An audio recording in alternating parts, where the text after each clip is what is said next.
Welcome, everyone. I'm your host, Ardina Ferrin, and today we have Reid Gustin, Director of Software and Sales with PowerFlex. Thank you so much for coming on. A lot of our viewers are either considering or have moved to powering their fleet with electric vehicles, and PowerFlex has done a great job at really encapsulating a lot of that entire ecosystem. So if you wouldn't mind, please tell us a little bit more about PowerFlex. Sure. Yeah, thanks for the opportunity. So PowerFlex is a clean technology solutions provider. We are a project developer. We've developed over 400 megawatts of solar and over 50 megawatts of battery storage and over 15,000 EV charging stations across the country.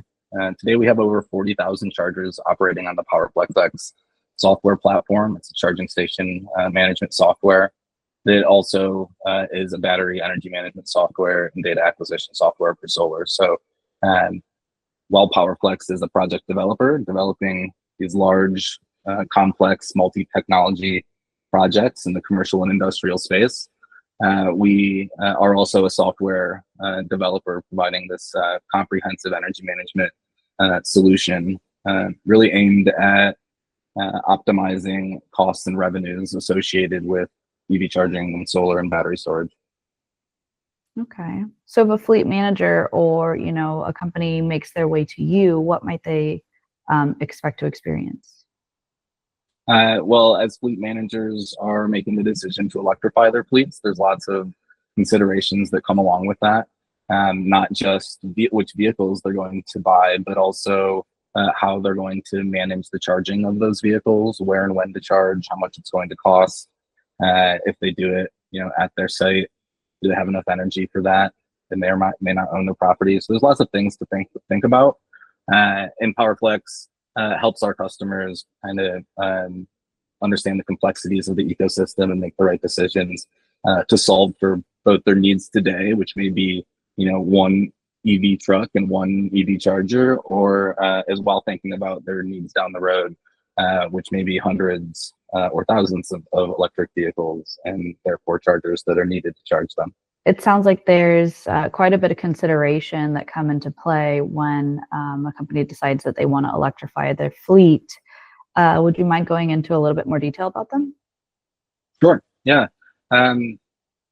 So PowerFlex, since we're focused on the software and the charging technology, I'll focus on that aspect of it, which is more after you made the decision on what vehicle to buy, or in tandem with making that decision, you also need to think about how to charge it and where it's going to charge. For a fleet manager, the most important thing to them is uptime and reliability, right? They need to make sure that operations don't get disturbed if a vehicle needs to leave for its daily route and the battery's not charged, right? So at first and foremost, it's uptime and reliability. And now we're adding these new complex things to the equation, like batteries and routes, and how long is that route, and is my battery big enough to do that whole route, or do I need to charge out in public, right? So there's lots of things. I think one of the first considerations is, are you going to charge your fleet out in public or in the depot? Because once you make that decision, or to get to that decision, there's a lot of initial considerations, but once you make that decision, you can kind of go down a path of figuring out if you need to build charging infrastructure and apply for incentives and kind of do all these other calculations to ensure uptime and reliability. And I think you posed a really great question as well. Like if your company owns the property that their office is sitting on, what might somebody consider if, say, they don't? Sure. Well, there's a variety, I guess, a couple different options. If you don't own the property, you could first work with your property owner to see if they're interested in installing infrastructure. There's a lot of property development companies that have high sustainability goals, and they have an interest in installing clean technology solutions at their property. So I think that's the first path. If that's not an option, the second path is finding public charging infrastructure. Now, there's lots of charging deserts out there, which means places where there's not a lot of available charging for fleets. And so this can cause this could be a struggle or be a reason, a deterrent from a fleet manager for considering EVs, which is frustrating. EV adoption is increasing. The amount of charging ports being deployed across the country is also increasing, so it's becoming less and less of a deterrent. There's also companies out there that like I'll name one. Curo is one who's taking finding EV charging sites that may have underutilization at night because they're used during the day, and so they're contracting with those site owners to say, hey, can we bring fleets to this site while it's underutilized? And so there's companies that are popping up finding these unique solutions to help fleets electrify where they don't have access to charging. So there's a few different ways to approach it.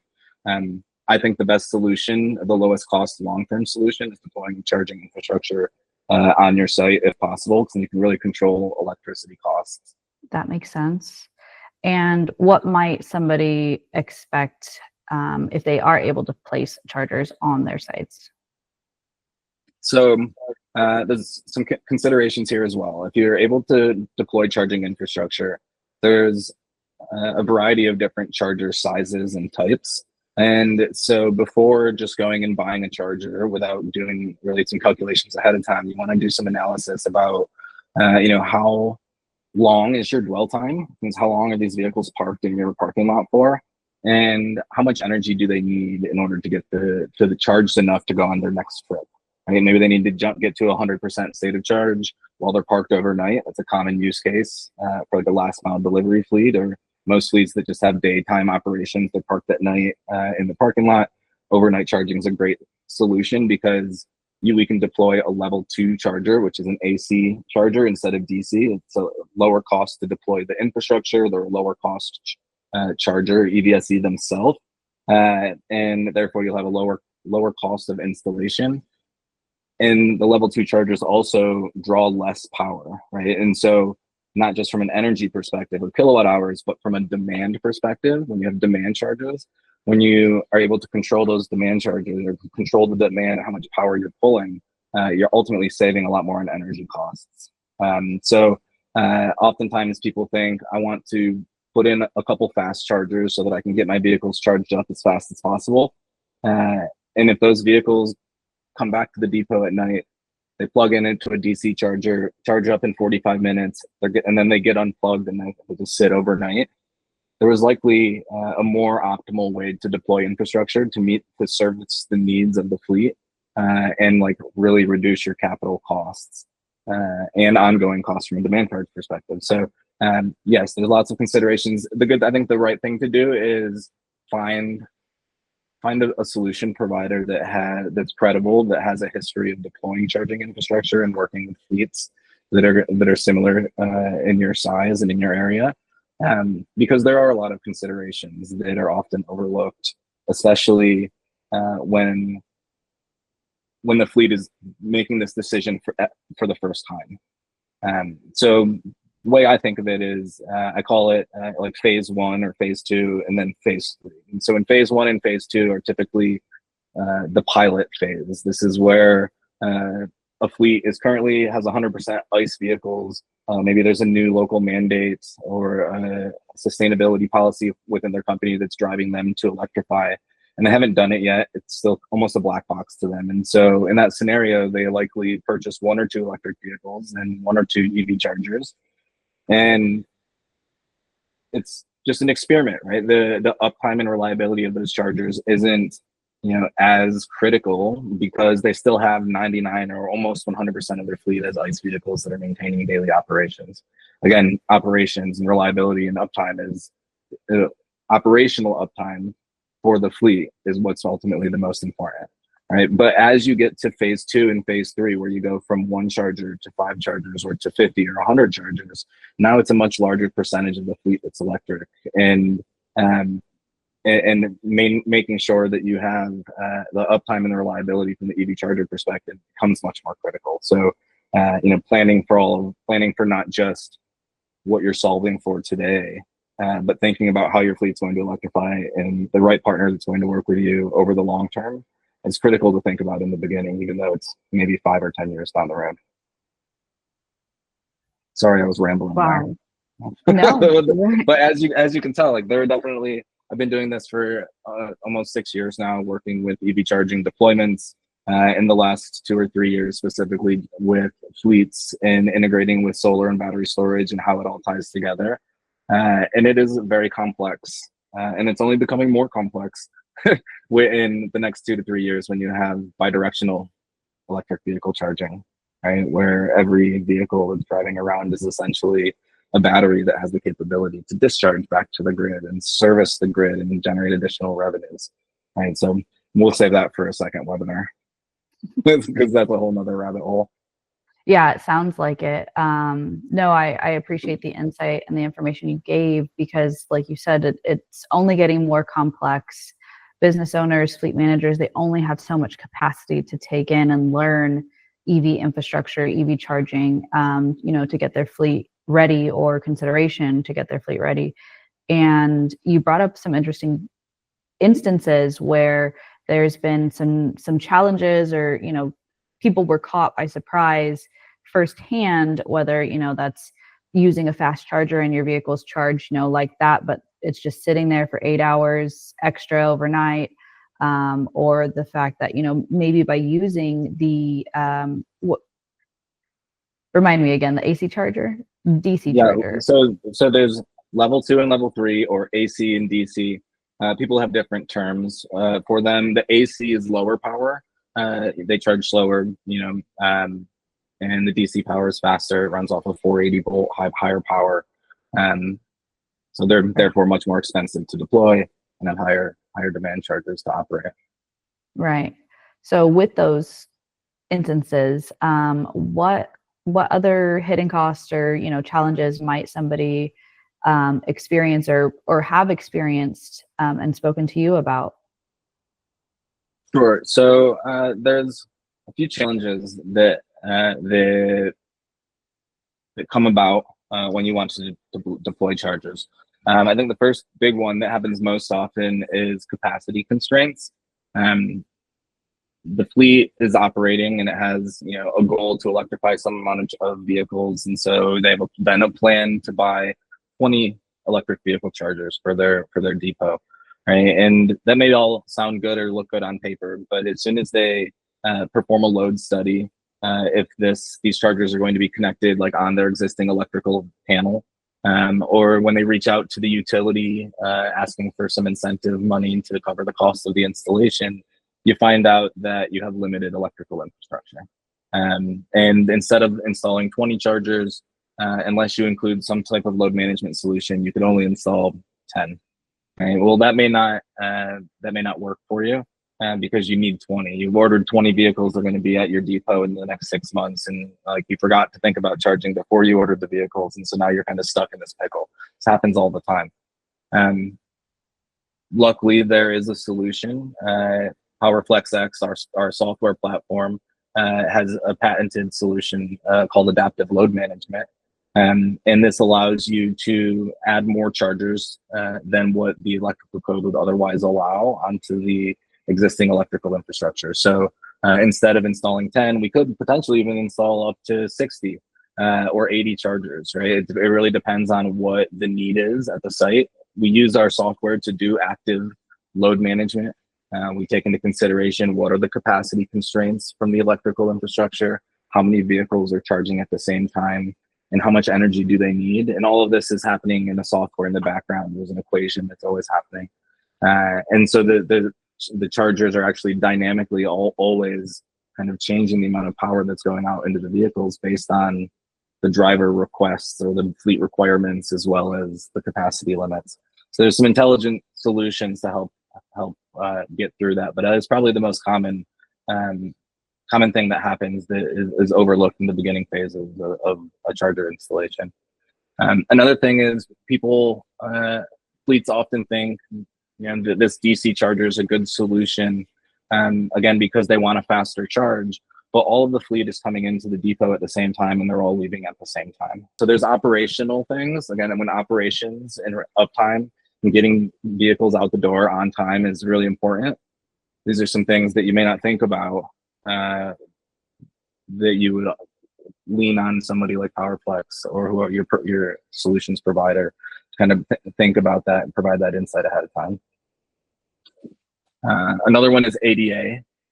So in any instance where the charging will be available to the public, you have to think about the ADA requirements. And so fleets, often they're like, well, we don't have any handicapped drivers driving our vehicles. Why do I need ADA parking? But if your depot is truly behind a gate, then it's not a requirement. But if there's going to be public access to the chargers, and that's again just another consideration. So working with a good architecture and engineering firm to help do your project designs.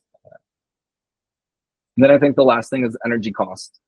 Again, like when you have one or two chargers and they're charging overnight, you're not going to see a big blip in your energy bill. But as you electrify your vehicles and you go from 2 to 10 to 50 to 100, if those vehicles are all charging at the same time, you really need a load management software to help control the energy costs. Demand charges are often not something that the fleet operator thinks about because it's an energy cost, right? They think about fuel, and fuel historically has been gasoline, and now fuel is transitioning to the electricity. And so there needs to be like a meeting of the minds between the energy managers and the fleet managers so that they can have these discussions early on. Complex is an understatement, I'd say, at this point. So would a conversation like that, be accessible if somebody were to reach out to PowerFlex? Is that something that PowerFlex typically does with their clients? Yeah, absolutely. So, I mean, typically we would have, an introductory call to understand what is, what's the situation, what's going on, or do they already have charging infrastructure? Are you looking to replace old chargers or an old provider? Or are you just getting started on this path? How many sites do you have? How many vehicles do you have? What do the routes look like? We can help do that whole kind of fleet transition analysis. Some of the fleets, many of the fleets that we work with aren't that complex. PowerFlex works with some of the largest fleets in the country, and who have very sophisticated requirements. And our platform meets the needs of those sophisticated requirements. But let's be real. Today, 95% of the fleets out there have less than 5 vehicles that are electric. They don't have a massive demand for sophisticated reporting and sophisticated control. Many of the fleets that are going through this process today are in phase 1 or phase 2, right? And so there's, I think my goal is to get those of you who are listening that are in phase 1 or phase 2 to not just solve for phase 1 or phase 2, but to solve for phase 3 and beyond, right? There's lots of complexities that you need to be thinking about. There's also service providers out there. There's platforms out there that aren't going to meet all of your requirements, right? And so doing your homework and trying to kind of have a good understanding of your requirements today and in the future, and finding the provider that can meet those requirements, I think is very important. There's a lot of good consulting firms out there that have done their homework, that know the lay of the landscape, or you can go directly to somebody like PowerFlex, and we've got a full team that can help. And you briefly mentioned proactively monitoring fleet and maintaining charging infrastructure. Would you mind going back and touching a bit more on that? Yeah, for sure. So monitoring and control, again, may or may not be important to a fleet that's in phase 1, right? They're testing out, seeing how operationally electric vehicles will work within the constraints of their operations, right? But as the fleet expands and has 20 or 50 or 100 electric vehicles, then, as I said, it's not just where they used to be consuming fuel, now they're consuming kilowatt hours, right? Where certain metrics are now important, certain data is now important that wasn't there before. And so there's an aspect of real-time monitoring and control that's provided through a charge management software or charging network that's important, I think, for a fleet operator to kind of have an understanding about. And so since I work for PowerFlex, I'll talk in context of PowerFlex X, which is our platform. The software is a charge management software, right? Where it controls the chargers. It tells them how much energy to put out into the vehicles based on all of these different data points. The software is also this energy management software that can connect to solar and battery. But the third part of the software is the online monitoring platform, right? It's an online dashboard where you can see real-time and historical data about how your assets or how your chargers are operating across your site or across your portfolio of sites. And it provides intuitive information to different people. Maybe you're a sustainability manager and you need to download reports on kilowatt hour consumption and GHG emissions and electric miles avoided. There's some data points that are available. Or maybe you're an operations manager that wants to make sure that all of the chargers across 20 different sites are all online and that there's no faults. And you want to do that without having to go to all of these sites or call people. You can just go online and see it within a couple clicks. Right? It's this ease of access to data and then reporting. When you're going after utility incentives, a lot of the utilities make you provide a quarterly reporting on how many sessions you had and how much energy was delivered. All of this is accessible within just a couple of clicks. We built our online dashboard to be very intuitive so that anybody could use it and really get to whatever data they're looking for within a couple of clicks, within a couple of seconds. And I think that level of transparency is really important because it's not just real-time monitoring, but there's also control. You can remotely start, stop, reset a charging session. PowerFlex has the ability to remotely push firmware updates to the chargers. You can remotely change your capacity limits at a site. So if you're in an area where the utility has time of use rates, and so at one time of the day it's low cost of energy from the utility, and another time of the day, usually from like 4 p.m. to 9 p.m., it's a really high cost of energy. Well, within our platform, you can set up charging schedules to say, hey, well, my fleet pulls up to the depot and plugs in at 5 p.m. Well, they plug in right then and we give them full power. They're from 5 p.m. till 9, they're charging at super on peak pricing, right? The cost of energy in San Diego at that time, 62 cents per kilowatt hour. It's ridiculous.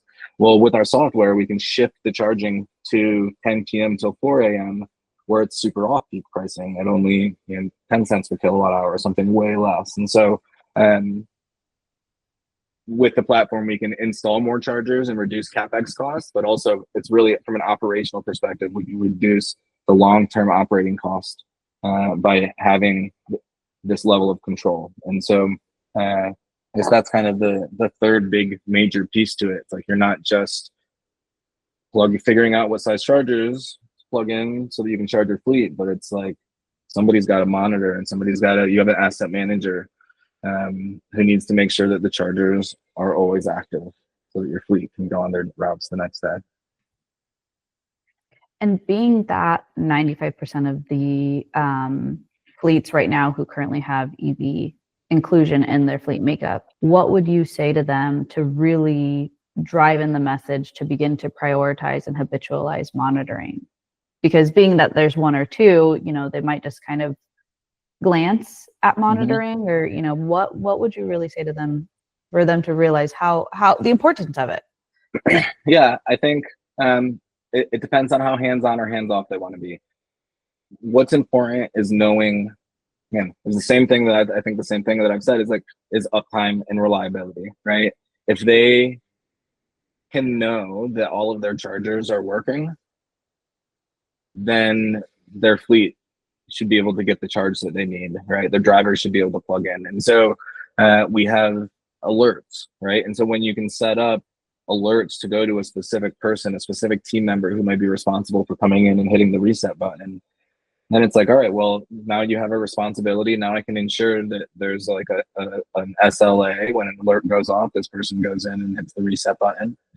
Sometimes PowerFlex is actually contracted to do that. And so we offer, we build the projects, we have the software that operates the projects. We also have our asset optimization and customer success team that monitors and provides the real-time monitoring, right? So we're always, we're monitoring all of our sites. We provide 24/7 driver support, provide technical support, and all those layers of support to help provide ease to the mind of the operators, the fleet operators, that that we got their back, right?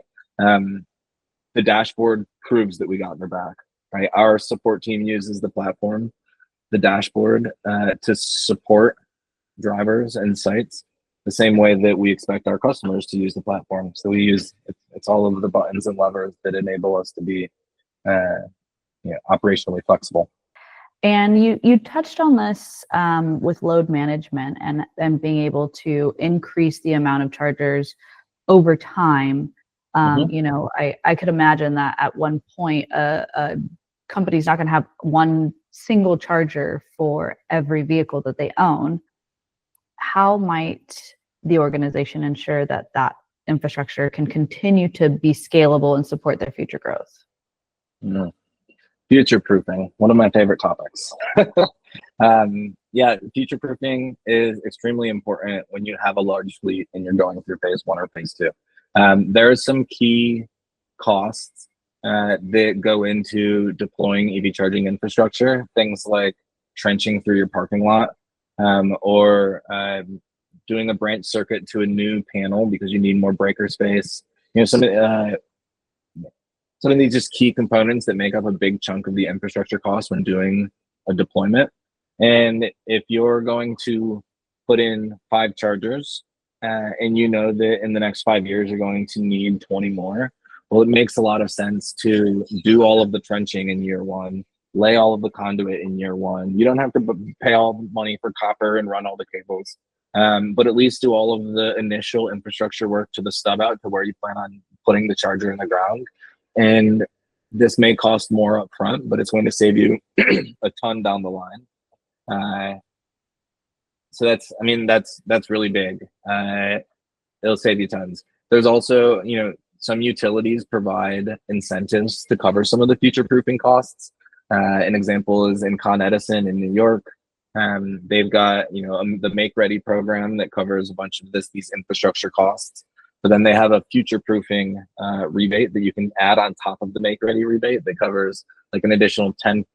You take 10% of your overall Make Ready rebate, and you can add that in additional future proofing. Right. So if you're getting $100,000 rebate, you can do an additional $10,000 of future proofing at no additional cost. It'll cover it.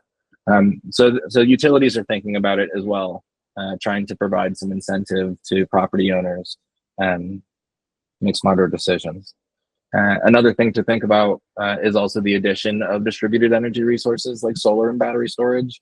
As I mentioned earlier, when you have 1 or 2 or 5 chargers, your demand when all of those are plugged in is relatively low. But if you have 100 chargers all plugged in at the same time, it could result in big demand spikes. Our software can do some things to control that. But again, if you're not trying to avoid operational deviations, right? If you need to get all this power into those vehicles at the same time, it'll cause your demand to go up. And you can deploy battery storage and solar to help keep that demand low and flatten out the costs that are inevitable and come along with the electrification of your fleet. Wow, there's a lot to it. Again, complex is an understatement. There's so much that goes on that a company needs to consider when even remotely thinking about electrification. So I'm glad that, like you said, you mentioned PowerFlex, you've mentioned other reputable companies who have really done their homework and took initiative to make sure that this is easier for business owners in the future. You also mentioned briefly incentives and grants. Are there any more incentives that a company should be looking out for, and how can they find them? Incentives, once you figure out the size of charging infrastructure, how many you think that you want to deploy, you probably should deploy more. But once you figure out kind of what the general direction, the first thing you should do is try to identify what incentives there are to help cover the cost of this project. And there are a lot of them. Over the last 5 years, the incentive programs have changed. They've evolved. New utilities are starting to adopt them, and they come in different shapes and sizes. The very progressive utilities on the edges of the country are where a lot of the EV charging incentives have started, but we've started to see them kind of fizzle and pop up throughout the country. And there's a few different ways that they are made up. There's utility incentives, which are typically what they call a make-ready incentive. These incentives are in the form of rebate. Most of this is all a rebate, right? So you have to pay for the project. You show that the project's installed and operational, and then they'll pay you the money back, some chunk of it, or maybe all of it. The make-ready rebates from the utility typically cover all of the infrastructure to make the site ready for EV charging, right? And so that may be utility side upgrades. Maybe they need to upgrade a transformer or put a new pole across the road at your property to provide the power to your meter. And then there's cost of bringing that power from your meter to where the chargers are going to be. Maybe that's new panels, breakers, the trenching, the cable, the conduit. All of those costs are make-ready costs. And they're all eligible to be recouped through the make-ready incentive programs. Now, every program and every utility has different meticulous little caveats. And so don't take me for every utility being the same. And I'm kind of generalizing here. Then there's state incentives, usually in the form of grants, usually from like the department, the different state department, like Department of Energy for different states. There's a lot of funding from like the Volkswagen settlement the different states have decided to use towards EV charging infrastructure grant funding. And so the state funding typically covers what's not covered by the make-ready funding, which is like the chargers and sometimes the software to operate the chargers, sometimes an O&M agreement to make sure those chargers get maintained. Now there's actually the most recent incentive that I'm really excited about is in New York State. It's called the Load Management Technology, I think Load Management Technology Incentive Program, LMTIP is what they're calling it. And this program actually now then covers the software and any hardware that's needed to provide load management technology, which is what our software does, right? The load management. So our software is approved for the LMTIP program. And so now a customer in New York State, so to give you an example, Mr. Fleet Operator who's in New York State, you could go to work with PowerFlex or do it yourself. You go to your utility, get the make-ready incentive to cover the cost of the infrastructure. You go to NYSERDA to get the cost of the chargers at another, $4,000 or $5,000 per charger, and then you get the LMTIP program to cover the software and support for 5 years. And now you've got a fully baked project that's almost fully funded by 3 different incentive programs. So some states like New York are really progressive about like thinking about how this whole ecosystem works. It's complex, but they have this funding that really helps drive the adoption of electric vehicles. Hopefully more states follow path like New York, but there's a ton of other ones. Like California's got a bunch of programs, Colorado's got a bunch of programs, Washington State has a bunch of programs, New Jersey's got a bunch of programs. There's a few different websites that you could go to. Some of them are ran by the government. There's the AFDC, the Alternative Fuels Data Center. They've got a pretty good list of all of the different state and federal and local incentives organized by state. So maybe we can find a link to that and link it under this podcast. Just as one that's free and open and unbiased. Yeah, we'll take a look and see what we can include. I guess my last question to you is, with potential full repeal of the 45W tax credit, do you think that any of these programs might be affected, or? I don't think that the utility incentive programs will be effective. A lot of those programs are ratepayer funded, right? So if you look at your utility bill, if you're a business and you look at your commercial utility bill, there's usually a small couple pennies or something that get contributed towards the incentive pool.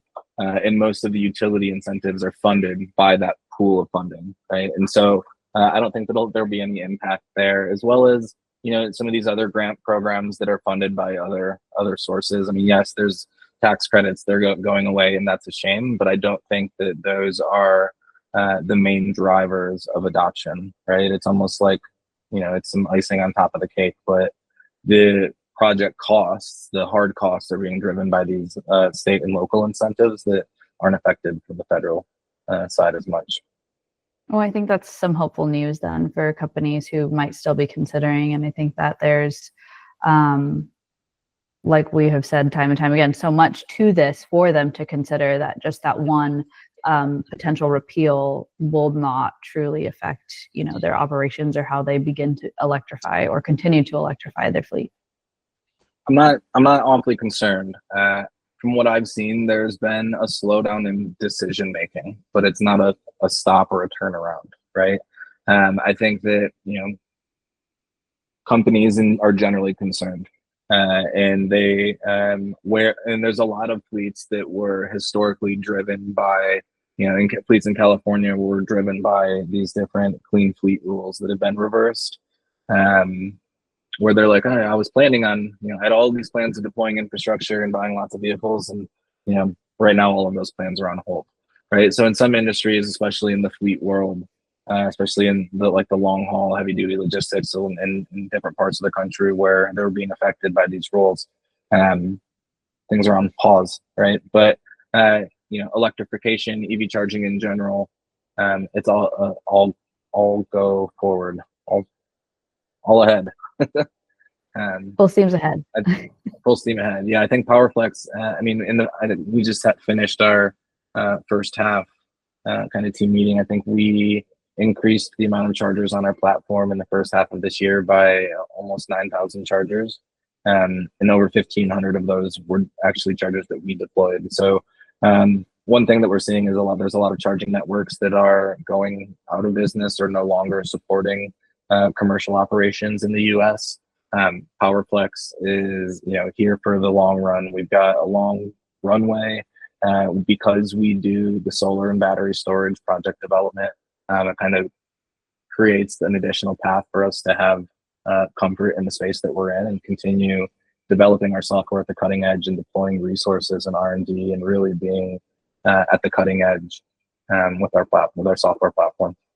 Well, props to you guys, because I think that's huge. And, I really, I've seen a lot of growth and momentum with EV inclusion into fleets for businesses. And I'd like to continue to see it. I think that there is so much, even well beyond just the benefits that a company might receive. I think there's talks about national security, there's talks about, the creation of jobs. All of that is really tied into vehicle electrification. So I'm glad to hear that you guys are continuing to stay prominent in this ecosystem. Thanks, Ardina. Thank you so much for having me. It's really been a pleasure. Yeah, thank you. And I do hope we get to talk again, because you have a lot of insight, really. I appreciate it. Hopeful as well. Thanks for your time. Yeah, no problem. Thank you so much, Reid. Have a great day.